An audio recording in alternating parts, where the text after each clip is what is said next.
So hello students, welcome to my channel.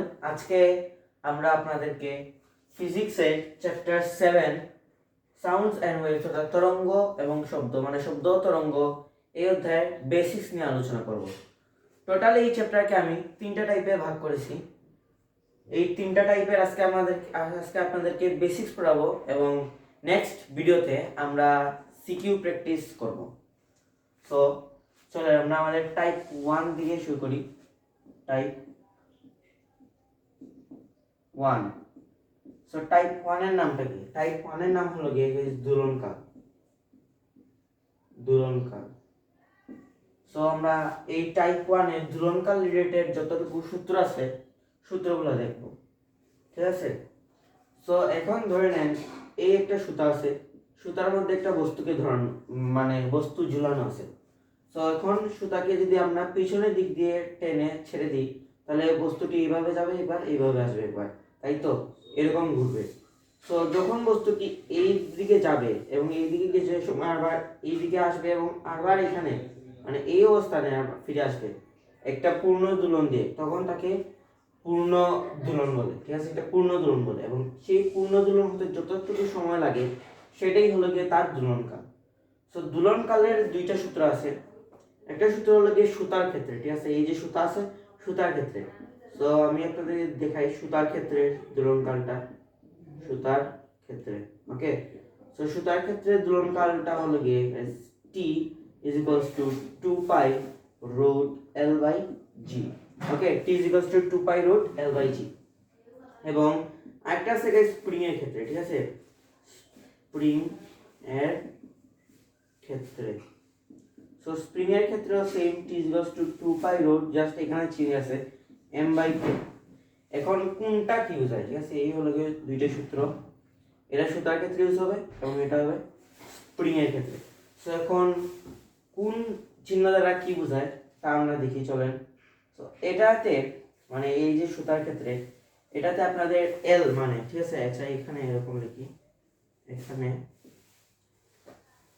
T is equals to তো দোলনকাল, ঠিক আছে? এটা তো আমরা সবাই বুঝছি, দোলনকাল, ঠিক আছে? এবং L হলো গিয়ে গাইস সুতার দৈর্ঘ্য, ঠিক আছে? সুতার দৈর্ঘ্য। এবং G হলো গিয়ে গাইস অভিকর্ষজ ত্বরণ, অভিকর্ষজ ত্বরণ, ঠিক আছে? এবং আর কি আছে? আর পাই দ্বারা আমরা সবাই বুঝি 3.1416। এটা কি আনলিমিটেড মান, বাট এতটুকু মানই ইউজ করা হয়। এবং আর কি আছে? M দ্বারা বোঝায় গেছে বস্তুর ভর, বস্তুর ভর। কে দ্বারা বোঝায় গেছে স্প্রিং ধ্রুবক, স্প্রিং ধ্রুবক, ঠিক আছে? তো এই হলো কি আমাদের প্রতীকের নাম, মানে কি দ্বারা কি বোঝায় সেটা। সো এই হলো কি আমাদের দোলনকাল টাইপ 1। এটা অনেক ছোট ছিল, অনেক বেশি ছোট ছিল এবং এটা অনেক বেশি ইজিও, ওকে। সো চলেন এখন আমরা টাইপ 2 এর দিকে যাই। টাইপ 2 এ দেখি তো গাইস কি বলা হয়েছে। টাইপ 2 আছে, এখন আমরা দেখি টাইপ 2। টাইপ 2,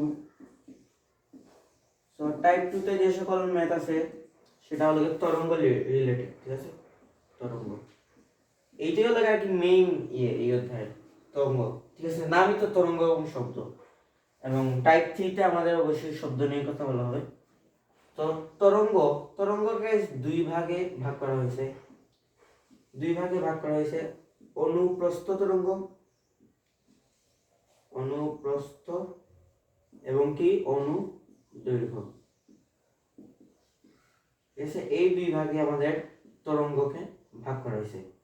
তখন অনুপ্রস্থ তরঙ্গ কি? এটা আমাদের সেই তরঙ্গ যেটা আমরা সবাই জানি, যেটা পানির ঢেউয়ের মতো যায় এইভাবে, হলো এটা হলো গিয়ে অনুপ্রস্থ তরঙ্গ। এবং অনুদৈর্ঘ্য তরঙ্গ হলো গিয়ে স্প্রিং আকারে যে থাকে এরকম ভাবে। এটা চিত্র আঁকাটা অনেক বেশি কঠিন, এরকম ভাবে কিছুটা থাকে। এটা হলো গিয়ে অনুপ্রস্থ তরঙ্গ এবং এটা হলো অনুদৈর্ঘ্য তরঙ্গ। এবং এখন চলুন আমি আপনাদেরকে আরো কিছু দেখাই, এইটাকে পুরো মিটিয়ে দিই। এবং এখানের মধ্যে আমরা একটা অনুপ্রস্থ তরঙ্গ আঁকি। একটু বড় করে রাখতে হবে যাতে আপনাদের দেখতে এবং বুঝতে সুবিধা হয়।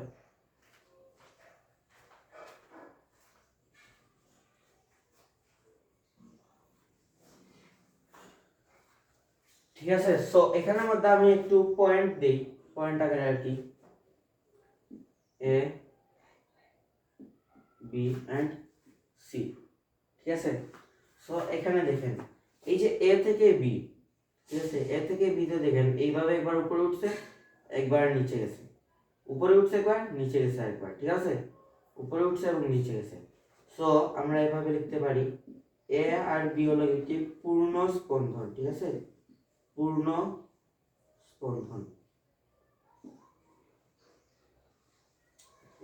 পূর্ণ স্পন্দন। ঠিক আছে গাইস, এ থেকে বি এটা হলো একটা পূর্ণ স্পন্দন। ঠিক আছে, এবং এই যে এ থেকে বি তে যে দৈর্ঘ্য, মানে যে দৈর্ঘ্য গেছে, মানে যতটুকু দূরত্ব, এই দূরত্ব এ বি তে যে দূরত্ব বা দৈর্ঘ্য, দৈর্ঘ্য ধরি আমরা, দৈর্ঘ্য,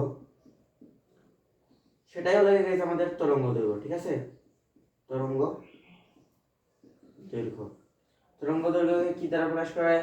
ল্যামডা দ্বারা প্রকাশ করা হয়। এবং এর একক কি গাইস? একক, যেহেতু এটা দৈর্ঘ্য সেহেতু তার একক হবে মিটার। ওকে, এবং তরঙ্গ দৈর্ঘ্যের অনেকগুলো সূত্র আছে, সূত্রগুলো আপনাদেরকে দেখাই। তরঙ্গ দৈর্ঘ্যের ফার্স্ট সূত্র হলো কি, lambda is equals to V by F. V by F একটা সূত্র আছে। ঠিক আছে, একটাই সূত্র আর কি ল্যামডা নির্ণয়ের। এবং আরেকটা আর হলো কি গাইস, আমাদের পর্যায়কাল রয়েছে। পর্যায়কাল হলো কি একটা পূর্ণ স্পন্দন। ঠিক আছে, একটা পূর্ণ স্পন্দন দিতে যতটুকু সময় লাগে, ঠিক আছে, অর্থাৎ এ বি হতে, এবার লিখে ফেলি, এ বি হতে যত সময় লাগে, যত সময় লাগে। ঠিক আছে, মানে এ থেকে বি, মানে একটা পূর্ণ স্পন্দন হতে যতটুকু সময় লাগে তাকেই আর কি পর্যায়কাল বলে।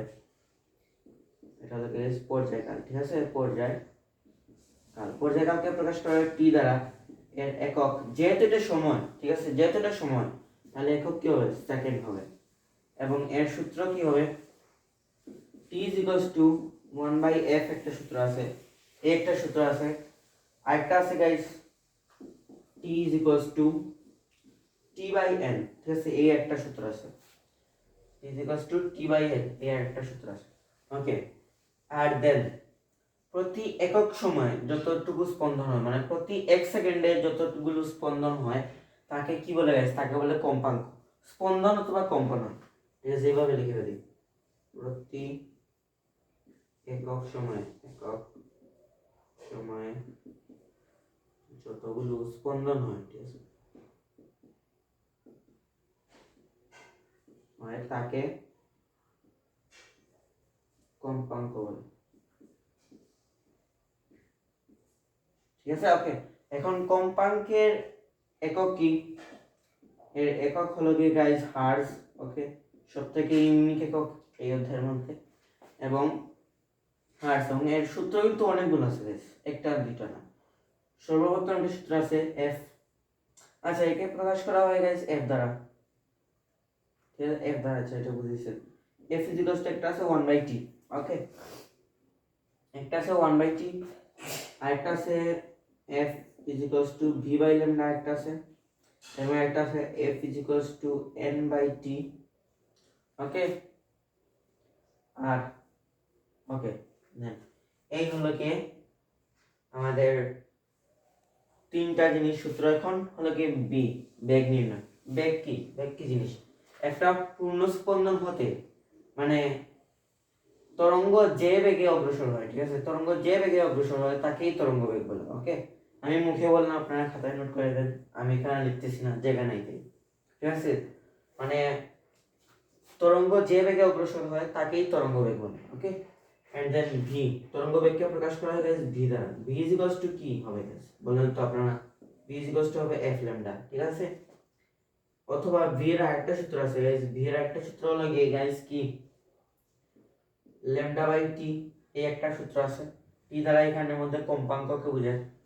ওকে, সো এই একটা সূত্র আছে। আরেকটা আছে গাইস, বায়ুতে যদি শব্দের বেগ বলা হয়, বায়ুতে অথবা যে কোনো জায়গায় যদি শব্দের বেগ নির্ণয় করার জন্য বলা হয়, তাহলে একটা আছে v2 equals to v1 by root t2 by t1, ঠিক আছে? এই একটা সূত্র আছে, এটা কিন্তু অনেক ইজি, এবং গ নাম্বারে এটা এই রিলেটেড ম্যাথ আসার চান্স কিন্তু 80% চান্স গাইস, এই রিলেটেড ম্যাথ আসবে আপনাদের আপনাদের এই চ্যাপ্টার থেকে যদি প্রশ্ন আসে, সৃজনশীল প্রশ্ন, তাহলে এর গ নাম্বার প্রশ্নে এইটা আসার কিন্তু খুবই হাই চান্স। সো এই সূত্রটিকে একদম মুখস্থ না, একদম ঠুটস্থ করে দেবেন। এখন আপনাদেরকে বুঝাই এই সূত্রে কি দ্বারা কি বোঝায়, ঠিক আছে? T1, ওকে, T1 যেটা, এটা আপনাদের উদ্দীপকের মানে T1 একটা মুখস্থ জিনিস, লাগে 273 কেলভিন, ঠিক আছে? T1 এটা কিন্তু 273 কেলভিন, এবং T2 যেহেতু T1 কে আমরা কেলভিনে রেখেছি, তাই আমাদেরকে কি করতে হবে, T2 কেও কেলভিন নিতে হবে। আপনাদের উদ্দীপকে এভাবে দেওয়া থাকতে পারে যে 30 ডিগ্রি সেলসিয়াস তাপমাত্রায় বায়ুতে শব্দের বেগ নির্ণয় করো, বা এরকম দেওয়া থাকতে পারে। সো আপনার T2 হবে 273 প্লাস থিটা, থিটা আমাকে কি বসাবেন 30 ডিগ্রি, মানে যত ডিগ্রি দেওয়া থাকে, 25 ডিগ্রিও থাকতে পারে, 10 ডিগ্রিও থাকতে পারে। এবং গাইস V1 ও কিন্তু একটা মুখস্থ জিনিস, 330 মিটার পার সেকেন্ড, ওকে? এটা লাগে গাইস শূন্য মাধ্যমে মানে 0 ডিগ্রি সেলসিয়াস তাপমাত্রায় বায়ুতে শব্দের বেগ, এইটা, ঠিক আছে? 0 ডিগ্রি সেলসিয়াস তাপমাত্রায় বায়ুতে শব্দের বেগ হলো 330 মিটার পার সেকেন্ড। এবং এই যে V2 এটা আপনাদের বেশিরভাগ সময় বের করতে দেওয়া হয়, কিন্তু অনেক টাইমে আপনাদেরকে T2 বের করতে বলে, বের করা লাগতে পারে, ঠিক আছে? তো V2 বের করতে হবে। V2 হলো গিয়ে যেমন বললো 30 ডিগ্রি সেলসিয়াস তাপমাত্রায় ওই বায়ুতে শব্দের বেগ নির্ণয় করো, তাহলে সেই শব্দের বেগটা হবে গিয়ে V2, ওকে? তো দেন ইতিমধ্যে আমাদের টাইপ 2 শেষ। এই ভিডিওটা অনেক ছোট হতে চলেছে, বাট নেক্সট ভিডিওটা অনেক বড় হবে, কারণ আপনাদের এই অধ্যায়ের সম্পূর্ণ ফুল সিকিউ আমি শেষ করে দেবো, এবং এই চ্যাপ্টারটি মাত্র 3টা ভিডিওতে, জি হ্যাঁ 3টা ভিডিওতে একদম কমপ্লিট হয়ে যাবে এই চ্যাপ্টারটি। এই চ্যাপ্টার থেকে যে কোনো প্রশ্ন আসুক আপনারা ইজিলি এটা আনসার করতে পারবেন। এবং চলেন এখন আমরা যাই আমাদের টাইপ 3 এর দিকে। এই অধ্যায়ের সব থেকে কঠিন যে টাইপ, প্রতিধ্বনি টাইপ, ঠিক আছে? এই টাইপের নামটা কি গাইস? প্রতিধ্বনি, ঠিক আছে?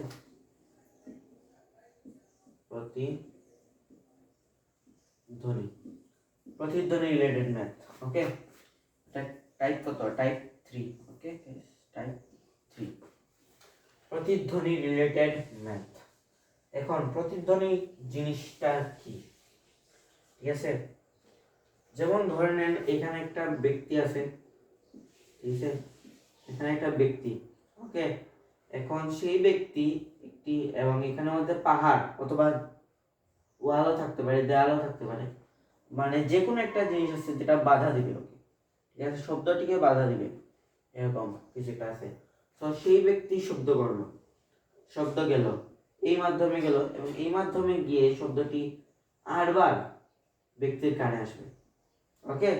আরবার ব্যক্তির কানে আসবে। দেখেন এইখান থেকে এইদিকে গেল একটা ডি, ঠিক আছে? একটা ডি মানে একটা ডিস্টেন্স করলো সে, এবং এখান থেকে আরবার এইদিকে আসলো, তার মানে কি ওই সেম ডিটা, সেম ডি মানে সেম দূরত্বই, তো সেম দূরত্বে সে আবার অতিক্রম করলো।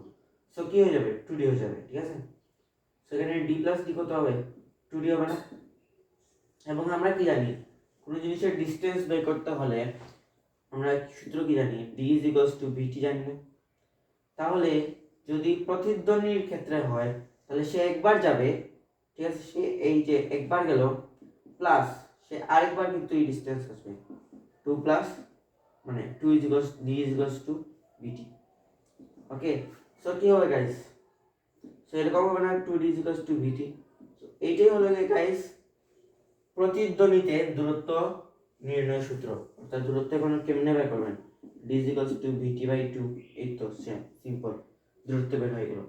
কিন্তু এখানে দূরত্ব বের করার জন্য ম্যাথে আপনাদেরকে বলবে না, আপনাদের ম্যাথে বলবে, মানে বলতেও পারে কিন্তু সাধারণত বলে না, ম্যাথে বলবে যে সে প্রতিধ্বনিটি শুনতে পারবে কিনা।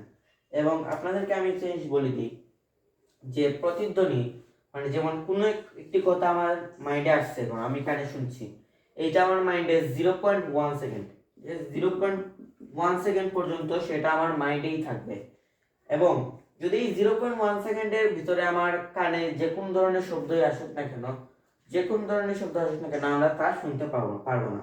ঠিক আছে? সো যদি প্রতিধ্বনি বলে যে প্রতিধ্বনি শুনতে পারবে কিনা, তাহলে আমাদেরকে এই টিটা বের করতে হবে। ওকে, এই টি বের করতে হবে, এবং টিটা যদি 0.1 সেকেন্ডের বেশি হয়, 0.1 সেকেন্ডের বেশি যদি হয়, ঠিক আছে, এই টিটা 0.1 সেকেন্ডের বেশি হলে তখনই আমরা শুনতে পারবো, প্রতিধ্বনিটি শুনতে পারবো।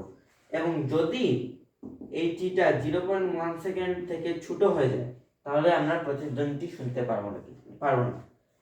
এটাই হলো গিয়ে গাইস আমাদের প্রতিধ্বনি ইয়ে। এবং এখন কি করে, এটা তো অনেক ইজি ছিল, ঠিক আছে না, এটা অনেক ইজি, কিন্তু আমাদেরকে ঝামেলায় ফেলানোর জন্য ওরা কি করে, ওরা ওই যে ব্যক্তি আছে সে শব্দ করবে, এখন সে দৌড় দিয়ে দিবে, মানে শব্দ করলো, এখন সে এই দিক দিয়ে অথবা মানে পিছন দিক দিয়ে, ঠিক আছে, সে এখন পিছন দিক দিয়ে দৌড় দিবে অথবা সামনের দিকে দৌড় দিবে, যে কোনো একটি বেগে দৌড় দিবে, ঠিক আছে। সো এখন সেই যে কোনো একটি বেগে দৌড় দিতে হলে, যেমন ধরে নেন সেই ব্যক্তিটি এই বেগে মানে সামনের দিকে দৌড় দিল, সে সামনের দিকে দৌড় দিল এবং সে এই স্থানে আসলো, ঠিক আছে, এই স্থানে আসলো। তো এতটুকু মানে সে যেখানে ছিল, ঠিক আছে, সে যেখানে ছিল ওইখান থেকে এখানের দূরত্ব যদি ডি হয়, মানে সে যেখানে ছিল পূর্ব অবস্থান থেকে বাধা মানে পাহাড়টির যদি দূরত্ব যদি ডি হয়, তাহলে সে যেহেতু এগিয়ে গেছে, ধরে নিলাম সে এক্স মিটার এগিয়ে গেছে, সো এই দূরত্বটা এখন এই সেই ব্যক্তি থেকে পাহাড়ের দূরত্ব কত হবে, অবভিয়াসলি গাইস কত হবে, ডি মাইনাস এক্স হবে না, মানে ডি মাইনাস এক্স হবে। তো সো আমরা যদি ইয়ে করতে চাই, ডি মাইনাস এক্স হবে, তাহলে যদি দৌড় দেয়, মানে যদি দেখেন একটা শর্টকাট টিপস আপনাদেরকে বলি, যদি সামনের দিকে দৌড় দেয়,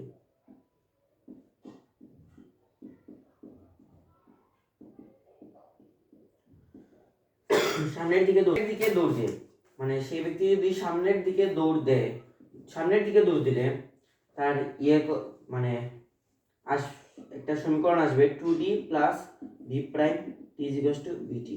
এখন ভি প্রাইম টিটা কি, ভি প্রাইম টি হলো কি আপনাদের প্রশ্নে দেওয়া থাকবে, যেমন সে 10 মিটার পার সেকেন্ড বেগে দৌড় দিল সামনের দিকে, সো 10 মিটার পার সেকেন্ড বেগে সে সামনের দিকে দৌড় দিল, সো এইটা হবে ভি প্রাইম টি।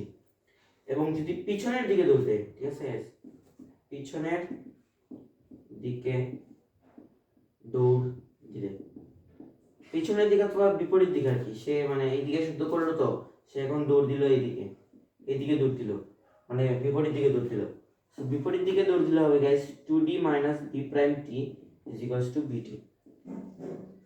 এটা লাগে গাইস একটা শর্টকাট টিপস আর কি, এভাবে আপনারা অঙ্কগুলোকে সহজে করতে পারবেন। আর ব্যাস, আর তো কিছু নাই গাইস, আর যদি কিছু থাকে তাহলে আমরা সিকিউ ক্লাসে আপনাদেরকে, মানে যদি আপনার প্রশ্নে বলা লাগে তাহলে আমরা আপনাদেরকে বলে দিব আর কি। তো এটাই ছিল আজকের ভিডিওতে।